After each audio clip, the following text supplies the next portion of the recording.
Have you ever found yourself in a situation where there's a inner part of you that knows exactly what they want and in some respects knows exactly what they should do, but yet there's this overwhelming and debilitating conflict that you just can't seem to overcome or fight against or rationalize with or just make sense of in any way, and it leads you to behave erratically and in some cases regrettably, and it just feels like things are spiraled out of control and chaos ensues?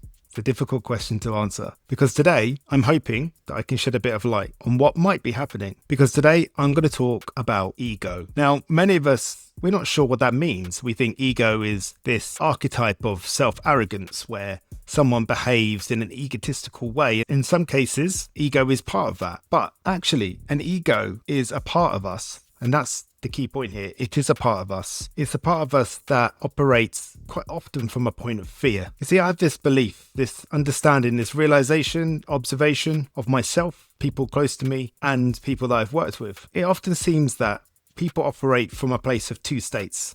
They either operate from a place of fear or a place of need. And I've found that very often that when we operate from a place of fear, it's our ego talking.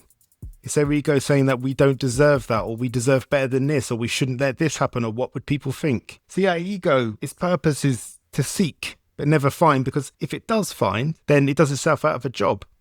And part of its job is to reinforce its own existence and protect us from harm, which I'll get into in a bit more detail in a minute. But the ego essentially is our own internal collection or accumulation of our conditioned beliefs. Quite often our ego speaks in a different voice.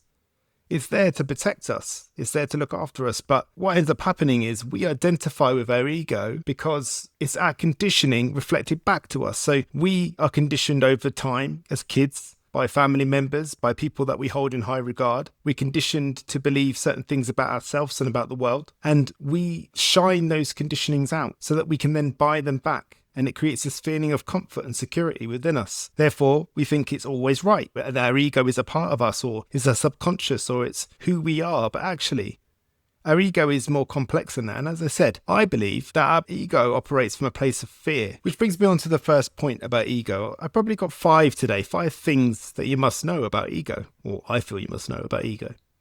And the first one is that our ego is not evil. And see, I don't want to paint this picture or get this understanding or start about how our ego is evil and how it's bad and how we should banish it. I don't think it's helpful to look at it that way. I don't think that our ego is evil. I think it's there to protect us. But it can only really protect us from a place of what it knows. And here's the thing about our ego. It's part of us, which means it knows our deepest, darkest fears, our deepest, darkest insecurities, the things that we don't want people to know. The way that we behave that potentially we're ashamed of. It knows all of that. So essentially, it's trying to protect us. It's not evil, and it might feel like it sabotages us at times, but that's not what's going on. It's working with this information in the background and it's heightened this information, and it's making us think, oh my gosh, this really terrible thing could happen. These people could find out about this, or that could happen. No, let's stay away from it. Let's not do it. Let's get away from it. No, feels dangerous. Because we tend to label our ego as bad, but it's actually better to think of, in my opinion, as a defense mechanism. And if you think of it like a defense mechanism, sometimes alarms can go off within us, or alarms can go off within, say, a building, and it's just sensitive. It's been tripped by a rat or a pigeon. There's no danger. There's nothing wrong. It's just been tripped by something else. And if you think about ego a little bit like that, like a defense mechanism that sometimes can be tripped by things that aren't actually urgent or dangerous, then it starts to become a little bit easier to be compassionate to it and understand it, because I don't want to tell you to ignore your ego. Your ego has information, but it's not always right. And that's the thing that I want to get through to us today. Its job is to keep us safe. Safe from what? Safe from embarrassment, safe from rejection, safe from failure, safe from shame. It's trying to protect us and keep us safe from these overwhelmingly powerful and seemingly destructive emotions. It's working for us, but it doesn't always work in our best interest. Because just like much of us is always trying to do, we're trying to gravitate towards comfort, familiarity. Those things that we recognize, those things that have always been there. And that doesn't determine whether they're good or bad for us. You see, it builds identities and masks that say, If I appear successful, perfect, or strong, then everything is okay. I'll be safe. However, ego protection can hinder our intimacy, our growth, and the pursuit of truth. It can get in the way because it likes to create these little narratives that we would rather be true, that feel safer if they were true, but they're not true. They are what the ego has created in order to keep us feeling safe and secure and able to move forward. Some of you might recognize that when they've done that in the past. You see, your ego isn't trying to hurt you. That's not what I'm saying. It's trying to hide you so you will not get hurt. That's its job. It doesn't really take into account the destruction it causes in trying to stop you from being hurt. Maybe as a result of avoiding being hurt, you find yourself isolated and lonely. In order to not get hurt, it doesn't want to risk rejection, so it doesn't allow you to take that job, or it doesn't allow you to take that opportunity or to move closer to what you want. Because that's what it kind of does. It kind of avoids what you want and goes with what it thinks is best. And that gauge of what's best is based off of what keeps you safe in its opinion. Sounds weird, right? It sounds like I'm trying to convince you you've got a split personality, but what I'm saying is there are many parts of you with many agendas, and one of them, a big one, I suppose primal one, is to keep you safe. And that's what your ego is trying to do. You see, there might be occasions when somebody's giving you feedback and you snapped at them. And I want you to start thinking about it a little bit differently. Maybe you walk away thinking, oh, why did I do that? Why did I do that? I'm such an asshole. I shouldn't have done that. I'm a bad person, blah, blah, blah. But perhaps you snapped at that feedback not because you're cruel or unkind, but because your ego interpreted that feedback as danger, as a challenge to who you are. It created feelings of fear and discomfort that were so overwhelmingly difficult for you that you decided to snap and put an end to it. So that brings me on to the next part. The ego, what's its main focus? What's it thinking about when it's trying to help you? Well, the ego thrives on image, not integrity. See, integrity is who we are, is the person that we like to believe we are, whereas image concerns itself with what we look like. Ego asks, how do I look? When integrity asks, who am I when no one is watching? Because there's nothing worse than feeling like a fraud, right? Trying to convince everybody that you're this type of person when actually, when no one's around, you're not that type of person at all. You're someone completely different.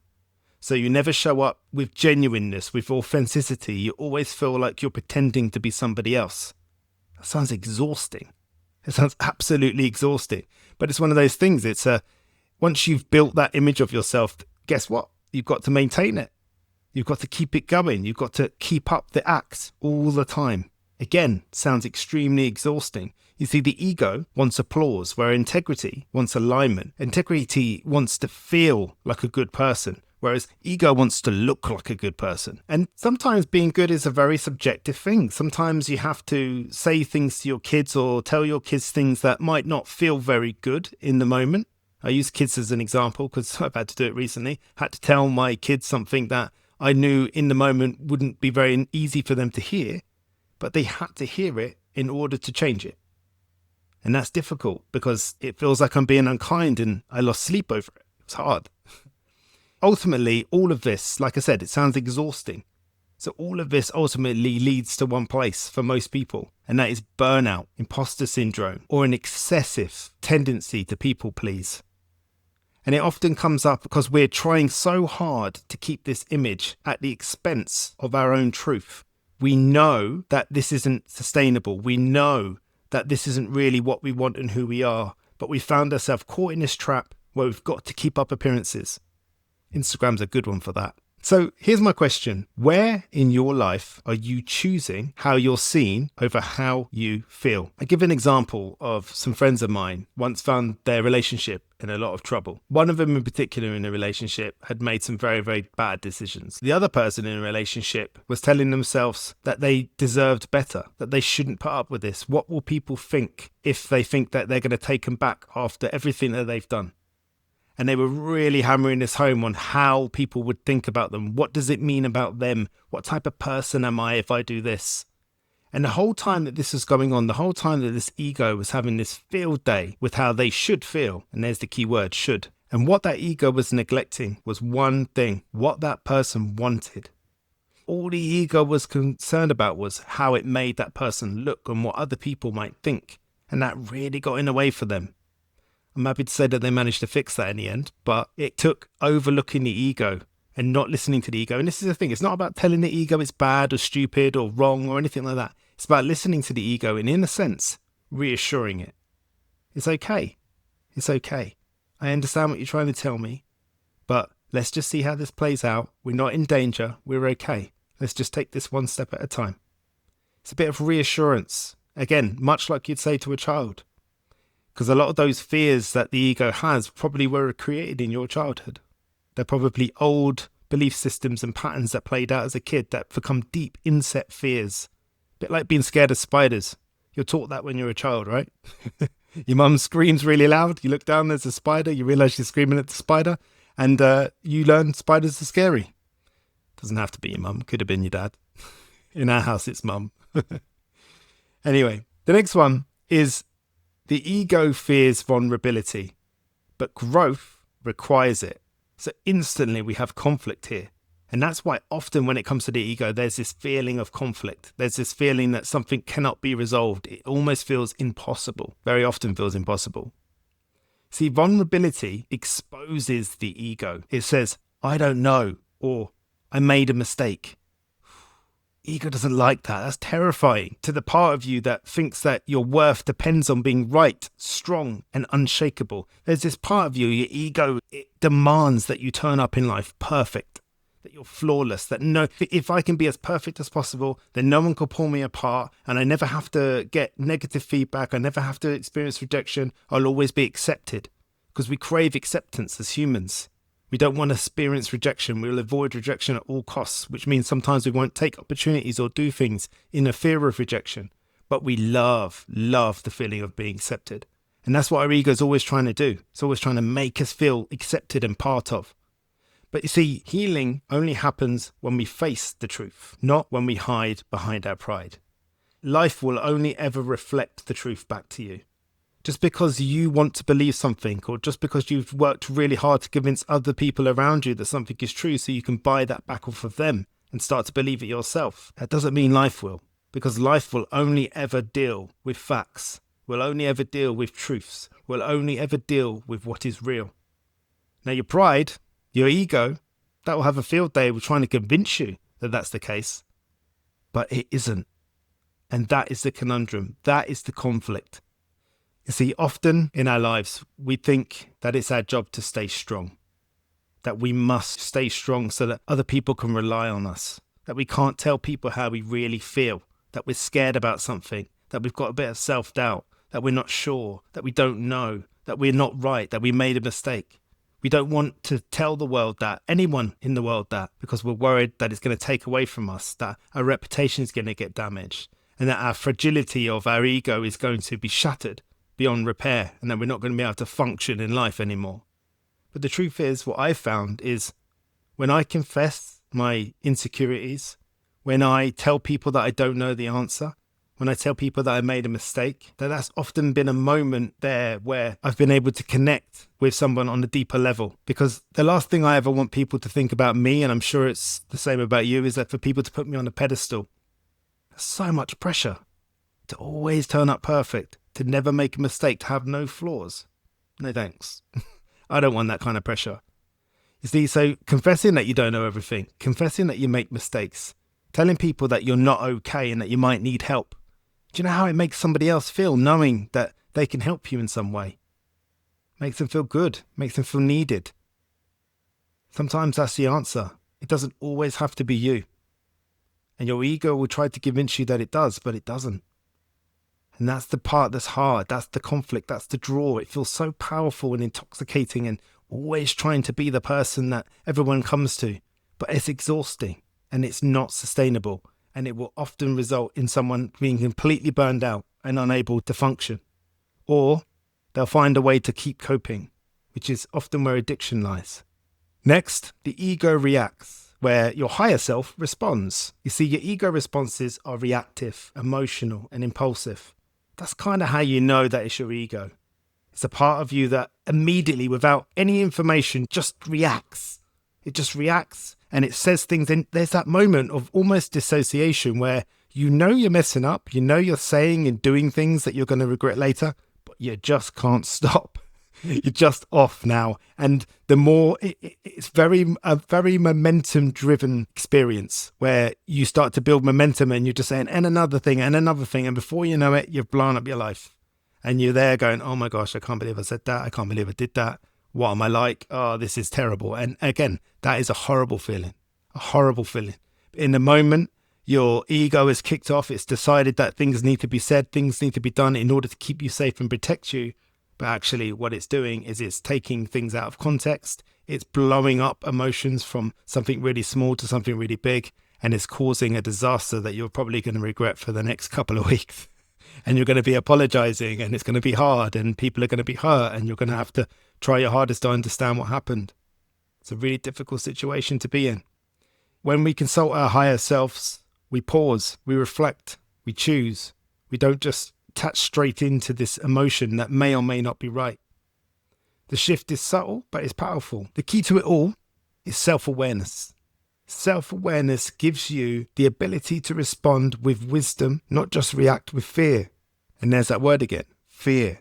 It all comes down to fear. Our ego is terrified that we're going to be showing up. It's where imposter syndrome lives. It's where all of those fear-based things like procrastination, comparison, perfectionism, imposter syndrome, as I said, all of them situations live around the ego. So it's really important that we practice that pause by really becoming aware of our ego and its tendencies and its fears, which is hard because we have to own them fears when we once acknowledge them. Lastly, the ego is loudest when you're about to level up. When you're making bold moves, like starting a new business, ending a toxic relationship, or seeking some kind of truth about yourself or others, your ego gets very, very loud. That resistance isn't failure. It's a sign you're growing. The ego panics when the old version of you is being replaced. One of the hardest things about change is being able to let go of the person that you used to be. You know how to be that person. It's easy in a way, even if you didn't enjoy it, even if it wasn't kind to you, even if it caused you stress, at least it was familiar. You knew exactly what to do. It's like that job. The reason we don't leave that job is because it's familiar. It's in a way comfortable. Even though I hate it, I know what I'm doing here and I know that my position is secure and that I'm okay, but I don't enjoy it. That's a bit like our ego and the person that we are right now. When we're trying to change, the ego wants things to stay the same. It wants that familiarity and it wants that comfort from familiarity. When the ego screams, the soul is usually whispering, you're on the right track. And that's what we got to learn to listen to. We got to block out the loud, shouty stuff that always gets said by our ego. And we got to start listening to our soul that's trying to move us forward, that's trying to encourage us to grow. That's a little bit more timid and reluctant because it's never been allowed to have center stage. And when it gets on center stage, there's stage fright, there's fears, there's insecurities, and then there's the ego shouting all of those things at us at the same time. See, I told you we're going to fail. See, who do you think you are? You're not good enough for this. Get down. Get back to where you usually are, where it's safe, where it's secure, where we know what we're doing. That's what the ego will say. Now again, it doesn't mean that it's a bad part of you. It doesn't mean that it's a part of you that we need to ignore. Our ego is not bad or good. We just need to understand what it is resisting. That's what it comes down to. What is our ego resisting? What's the change that we're making that our ego is uncomfortable with? And much like you would talk to a child, it's time to have an honest conversation, a reassuring conversation, a conversation that includes all parts of us, where no part of us gets ignored. Let me ask you, which one of these ego truths has hit the hardest today? Because this week, I want you to start by noticing. Just notice what you notice. Just start noticing where your ego shows up. Don't change anything. Don't judge it. Just be curious. Just sit there and say, oh, okay, listen to what I said. I said should, or oh, look how I've started to do that. I never noticed that before.